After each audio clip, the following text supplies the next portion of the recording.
En Irlande, les complications suite au Brexit et à la Covid-19 sont toujours présentes. Le Brexit a déclenché des problèmes majeurs pour les échanges et le commerce en raison de l'accord convenu à la hâte et tardivement la veille de Noël.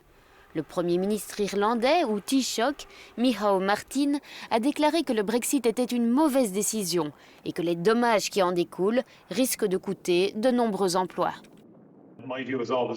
Pour moi, le Brexit a été l'une des grandes erreurs commises historiquement, et je le crois vraiment.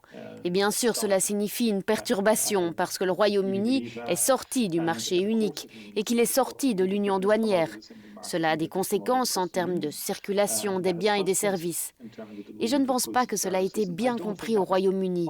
Dès le départ, ils ont eu le sentiment de pouvoir quitter l'Europe et de garder le même type d'accès, en accès sans entrave au marché unique et à l'union douanière. Et cela ne sera jamais le cas. Entre-temps, il y a un mois, l'Irlande avait les chiffres de la Covid-19 les plus bas d'Europe. Mais après une réouverture temporaire des frontières à Noël, le virus est 20 fois plus répandu qu'au début du mois de décembre. Le déploiement du vaccin dans toute l'Union européenne est entaché d'impatience et d'un débat amer entre les États membres.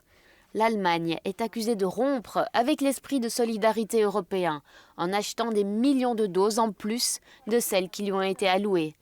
Je ne pense pas ne faire que des accords bilatéraux. Je pense que ce n'est pas dans l'esprit de la décision du Conseil européen, de la révision de la Commission européenne, qui dit, vous savez, si un pays veut suivre cette voie, vous seriez en queue de peloton en termes de fin de processus.